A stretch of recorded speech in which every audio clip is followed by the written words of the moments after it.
Every day you choose to move, your body responds with strength, balance, and renewed life. Each gentle motion is a gift to yourself, calm, mindful, and full of vitality. Together we move, we heal, and we thrive. Keep the rhythm of your golden years, nurture health, cherish every movement. An expanding and increasingly significant body of medical research is challenging the traditional belief that walking alone represents the ideal fitness regimen for persons over 60. Walking undoubtedly provides cardiovascular and mobility advantages. However, orthopedic surgeons, geriatricians, and exercise scientists today highlight the limitations of depending solely on this singular activity. Aging entails a specific array of physiological challenges: progressive muscle atrophy, sarcopenia, impaired balance, and reduced bone density that necessitate a careful, diverse, and focused exercise regimen beyond what walking alone can offer. For decades, public health messaging directed at older persons has been straightforward and pervasive: increase physical activity through walking. The 10,000 steps per day goal, promoted by campaigns wearable technology and the fitness sector, has emerged as a worldwide standard and generated a substantial market for walking-related products and services. Clinical studies indicate that an exclusive emphasis on step counts may render older persons susceptible to avoidable functional deterioration. Walking is primarily a forward locomotor activity that minimally engages the upper extremities, deep core postural muscles of the back, or the fine motor stabilizers of the ankles and feet. It fails to consistently offer the mechanical and neurological stimulation required to significantly counteract sarcopenia, enhance reactive balance, or provide the targeted loading that promotes upper body bone health. In summary, walking is beneficial, yet insufficient.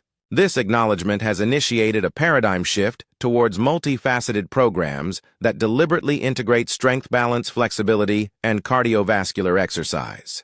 Prominent institutions: Harvard Medical School, the Mayo Clinic, and the National Institute on Aging, among others, have generated research and recommendations, endorsing a growing consensus.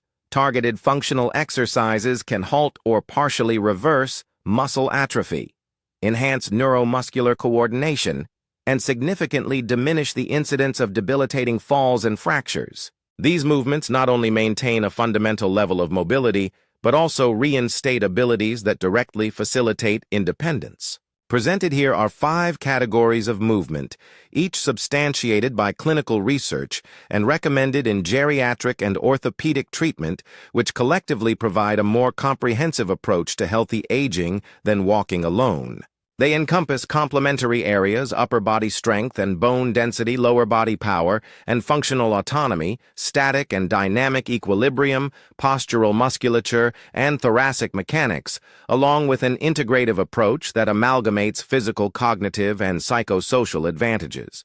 Consistent practice cultivates a durable, functional physique, adept at fulfilling daily demands far into later decades, while safeguarding joints and improving coordination and stability. Wall push-ups accessible, strengthening for the upper body and core. Wall push-ups adapt the fundamental mechanics of a traditional push-up into a secure vertical configuration appropriate for elders. Upper body strength is essential for everyday activities, such as opening heavy doors, moving groceries, placing items on elevated shelves, and utilizing the arms to rise from a low chair or the floor. Weakness in the chest, shoulders, and arms heightens susceptibility to injuries during falls, as the capacity to reflexively extend and absorb contact diminishes the pressures conveyed to the wrist, elbow, and shoulder. Insufficient strength diminishes the efficacy of these preventive responses and increases the risk of fractures. Clinical evidence substantiates the preservation of upper body strength post 60 years of age.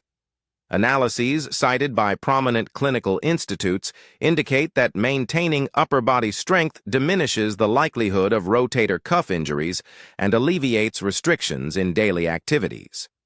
Wall push-ups provide a regulated weight-bearing stimulation to the chest, shoulders, and arms while reducing stress on the wrists and glenohumeral joint. Methodology and advancement. Position yourself facing a robust wall at arm's length with your feet aligned shoulder-width apart. Position hands flat against the wall at shoulder height and marginally wider than shoulder width. Adjust fingers for wrist comfort as needed. Maintain a linear alignment from head to heels and use the deep abdominal muscles to prevent lumbar sagging. Gradually flex the elbows, inclining the torso toward the wall until the face approaches the surface. Ensure the elbows align at approximately 45 degrees from the torso to engage the pectoral and anterior deltoid muscles. Exhale when returning to the starting position. Inhale during the deliberate descent. A deliberate tempo-oriented method diminishes velocity and joint strain while optimizing muscle engagement. Commence with sets of 6 to 8 slow repetitions, advancing over weeks to 2 to 3 sets of 10 to 15 repetitions. To augment resistance position, the feet further from the wall assume a narrower stance or transition to a lower stable surface countertop bench, kneeling push-up, and ultimately a floor push-up contingent upon clinical suitability. These progressions enable individuals to adjust effort while maintaining joint integrity. Evidence about skeletal health.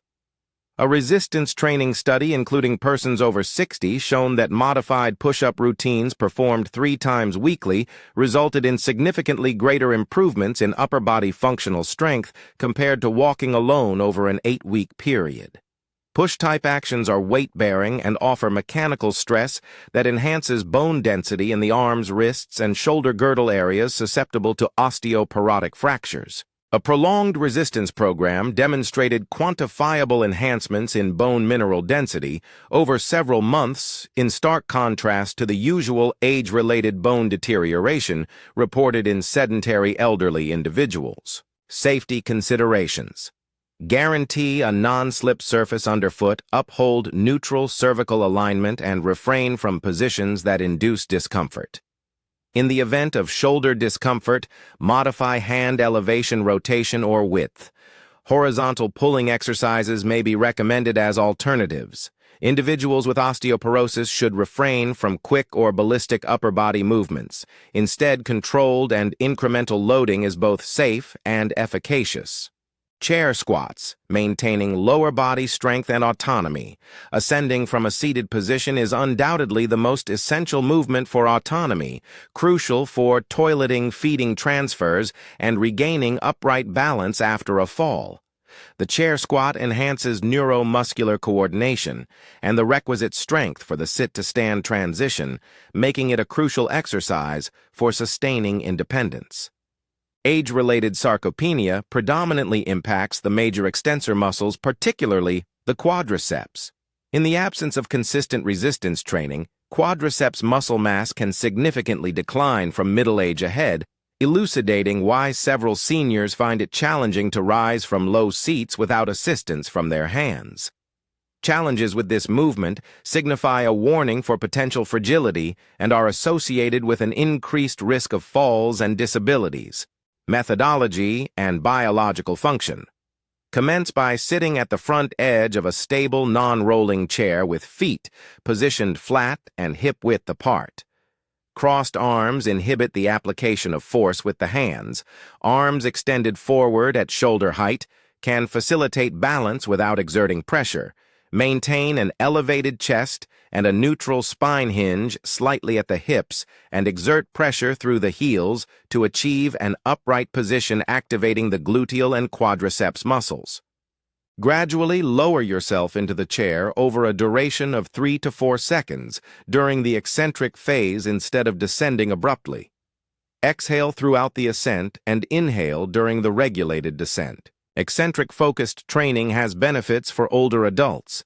Eccentric contractions produce significant force with reduced metabolic expenditure and a diminished cardiovascular response compared to concentric exercises at same weights. Research demonstrates that eccentric training can provide greater muscle mass increases than high-velocity concentric-only workouts while imposing less immediate strain on heart rate and blood pressure, which is advantageous for seniors with cardiovascular issues. The gradual descent also fortifies connective tissues, enhancing joint stability and long-term durability. Functional and neurological advantages. Lower body power correlates with enhanced neurological and functional benefits, augmented. Leg strength enhances cerebral blood circulation and may facilitate neuroplasticity. Longitudinal studies indicate that consistent chair squat exercise significantly reduces sit-to-stand duration and is associated with a diminished risk of mobility impairments, practical effects that surpass gym-related metrics. Advancement and security. Commence with 1-2 sets of 6-8 deliberate repetitions, and advance to 2 to 3 sets of 10 to 15 repetitions as tolerated. To enhance difficulty, slightly reduce the chair height, incorporate a modest weight, e.g. dumbbell or weighted vest if permitted, or execute single-leg half stands to develop unilateral strength and control. Individuals with knee osteoarthritis frequently gain advantages from the eccentric characteristics of chair squats. Enduring pain necessitates evaluation and adjustment. Unilateral stance, reconditioning, equilibrium mechanisms. Balance is a dynamic ability arising from the combined contributions of the vestibular system, visual information, and proprioception, which encompasses sensory feedback from muscles, tendons, and joints.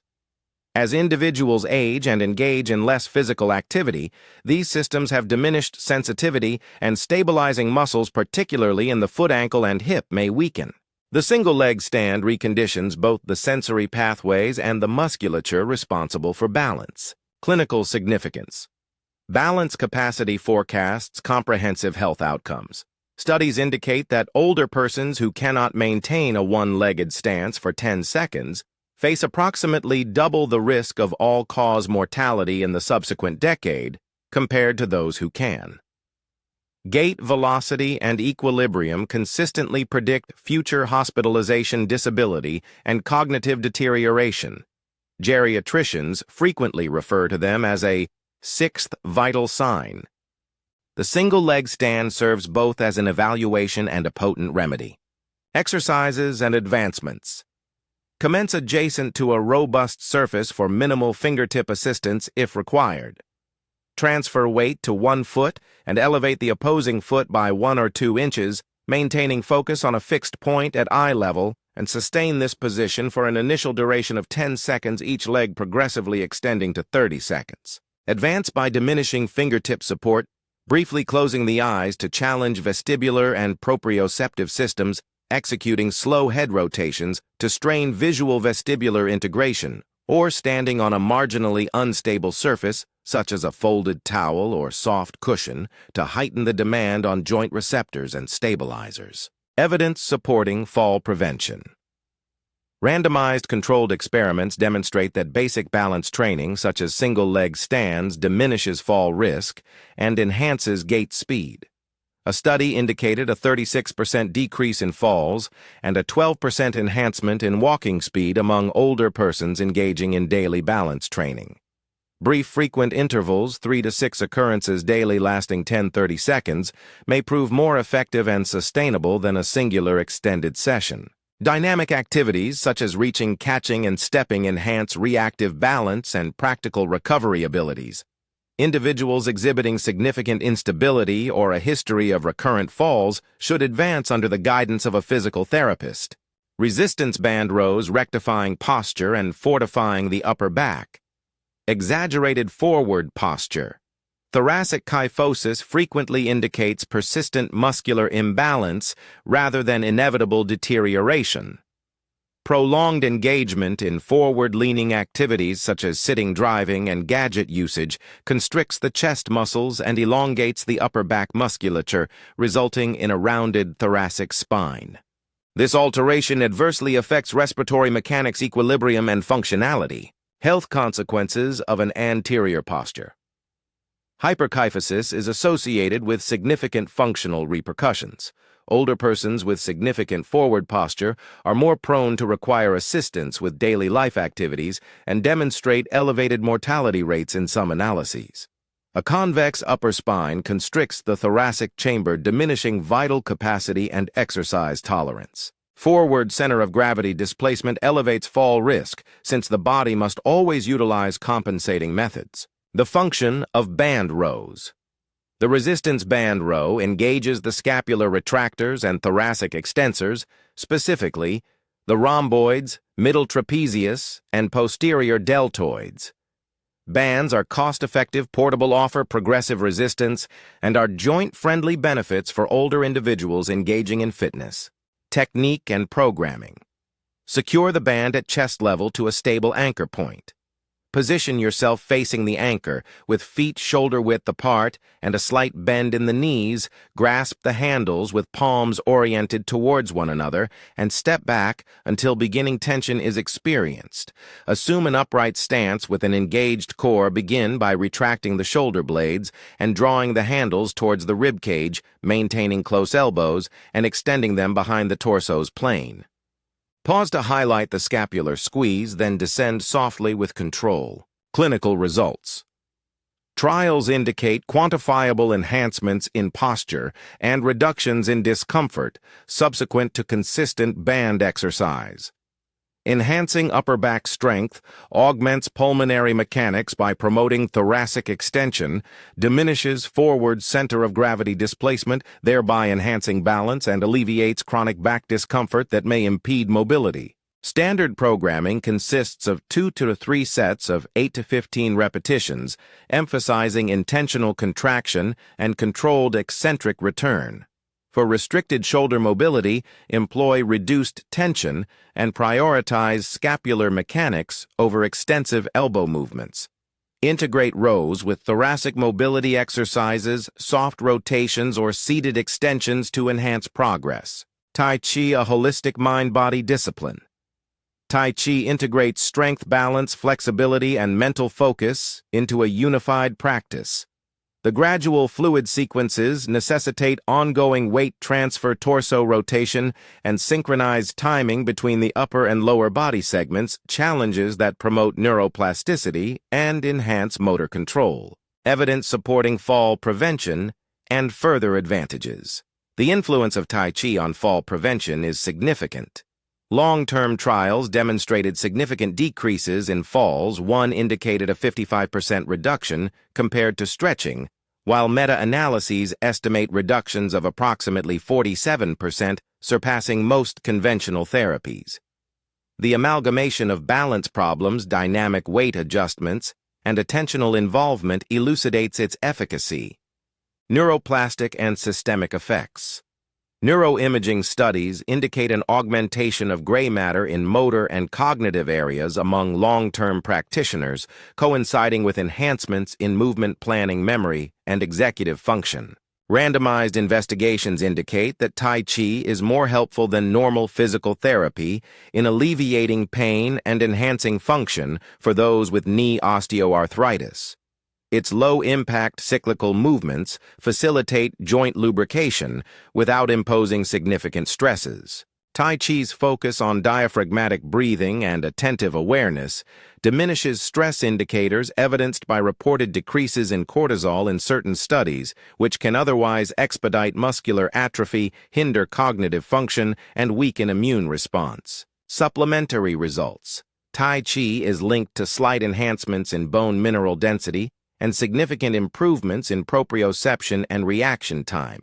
It enhances dual tasking, the capacity to execute cognitive tasks while in motion, which is essential as split attention diminishes with age and is vital for safety traversing intricate situations. Tai Chi, suitable for both seated and standing formats, necessitates no specialized equipment, and group lessons enhance social contact, thereby independently benefiting mental health. Synthesis.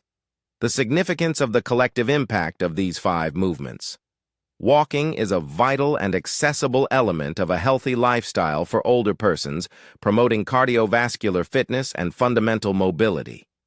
Nevertheless, solitary walking fails to thoroughly mitigate age-associated vulnerabilities, sarcopenia, diminished proprioception, and postural decline. An optimal routine integrates aerobic exercise with specific activities that develop upper and lower body strength, improve balance and proprioceptive awareness, correct posture, and promote neuroplasticity.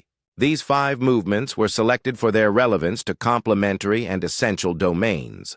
Wall push-ups enhance upper body strength and provide a weight-bearing stimulus to safeguard bone health and assist in functional tasks involving the arms. Chair squats preserve the leg strength essential for standing, transferring, and maintaining a stable stride. Single leg stands recalibrate balance mechanisms and enhance reactive postural control. Resistance band rows mitigate kyphotic drift, enhance thoracic mechanics, and bolster respiratory function. Tai Chi amalgamates balance, coordination, cognitive stimulation, and social interaction into a regimen that improves motor planning and mitigates falls. A functional weekly framework. The following is a sample framework that integrates frequency, intensity, and progression while highlighting functionality. Customize this template according to baseline fitness comorbidities and clinical recommendations. Warm-up, by 5, 10 minutes daily, mild marching in place, shoulder rotations, ankle circumductions, and dynamic torso rotations. Strength and functional training, 2 non-consecutive days per week, wall push-ups, 2 to 3 sets of 8 to 15 repetitions, chair squats, 2 to 3 sets of 8-15 repetitions with a 3 to 4 second descent resistance, band rows 2 to 3 sets of 8-15 repetitions. Permit approximately 48 hours between sessions. Balance training, 3 to 5 days, week perform single leg stands in brief intervals, 3 to 6 repetitions per leg, lasting 10 to 30 seconds. Incorporate dynamic tasks on alternate days. Tai Chi or integrative practice, 2 to 3 days, week, 20 to 45-minute sessions, introductory workshops, or guided films for novices. Engage in aerobic activities most days, walking, cycling, or aquatic exercises to achieve around 150 minutes of moderate-intensity aerobic activity. Weekly utilize the talk test or rate of perceived exertion. Flexibility and cool-down post-sessions, stretches for the pectorals, hamstrings, calves, hip flexors, and thoracic mobility exercises. The strategy is deliberately modest. Numerous older persons find short, frequent sessions more manageable than rare, prolonged workouts.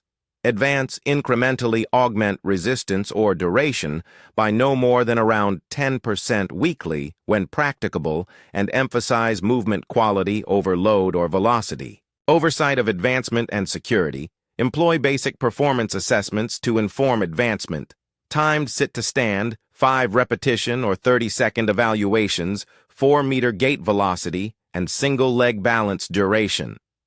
Enhancements in these metrics are associated with diminished disability and hospitalization rates. Monitor for warning signs, novel or exacerbated chest discomfort, unexplained dyspnea, recurrent dizziness, or sudden joint edema, and pursue immediate medical assessment. Individuals with unstable heart problems, uncontrolled hypertension, or significant cognitive impairment should seek medical clearance and contemplate supervised rehabilitation until they achieve stability. Strategies for behavioral adherence compliance enhances when activities are perceived as meaningful, socially interactive, and seamlessly incorporated into daily routines. Establish a routine for exercises. For instance, perform single-leg stands while awaiting the kettle's boil or execute chair squats prior to sitting. Group classes offer accountability and social reinforcement. Basic tracking instruments, journals, wearable technology, or designated sessions facilitate the preservation of momentum. Highlight significant achievements, independent walks to the mailbox, gardening vacation to enhance motivation, alterations and adjustments. Adaptations enhance accessibility. For individuals with restricted mobility, utilize sitting resistance band rows, partial chair stands, and seated Tai Chi adaptations. Individuals with neuropathy may require monitored proprioceptive training and should refrain from unstable surfaces until ankle stability is enhanced. Visual impairment may be somewhat mitigated by tactile clues and guided practice. If discomfort restricts participation, consider lower load alternatives like aquatic exercise or isometric holds that continue to promote adaptation. Practical collaboration. These movements operate synergistically in daily situations. Ascending from a low chair necessitates leg strength, chair squat, upper body stability, wall push-ups for support if employed, and balance for the initial movement, single leg stand practice. Transporting goods requires upper body strength and scapular stability as developed in push-ups and band rows, while traversing uneven sidewalks engages anticipatory balance and dual-task skills honed in Tai Chi. Focusing on numerous elements facilitates the application of fitness to everyday life rather than merely achieving isolated gym results. Considerations for implementation by doctors and public health professionals.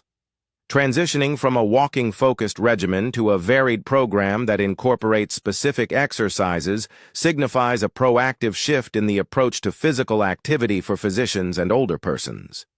This is not a suggestion to forsake walking. Instead, walking is most efficacious when integrated into a comprehensive program addressing particular physiological weaknesses. The 5-movement method is supported by current evidence and corresponds with the therapeutic necessity to avert disability, maintain independence, and diminish fall-related morbidity. Requirements for equipment and schedule for outcomes. The 5 exercises necessitate little apparatus, a resistance band, a sturdy chair, and adequate space. Structured practice of approximately 30-45 minutes per week, distributed over several days, results in quantifiable enhancements in strength balance and posture within a time frame of 6 to 12 weeks. Functional improvements enhanced ability to rise more stable gait and reduced incidence of near falls are frequently observed within a few months. Structural adaptations such as enhancements in bone density and neuromuscular remodeling necessitate sustained exercise over extended durations. Nevertheless, even slight increases in muscle mass and balance can reduce the risk of fractures and falls. Reconceptualizing exercise as a means of capability restoration. Clinicians and caregivers should frame exercise as a means of restoring functionality rather than as an unpleasant medical obligation.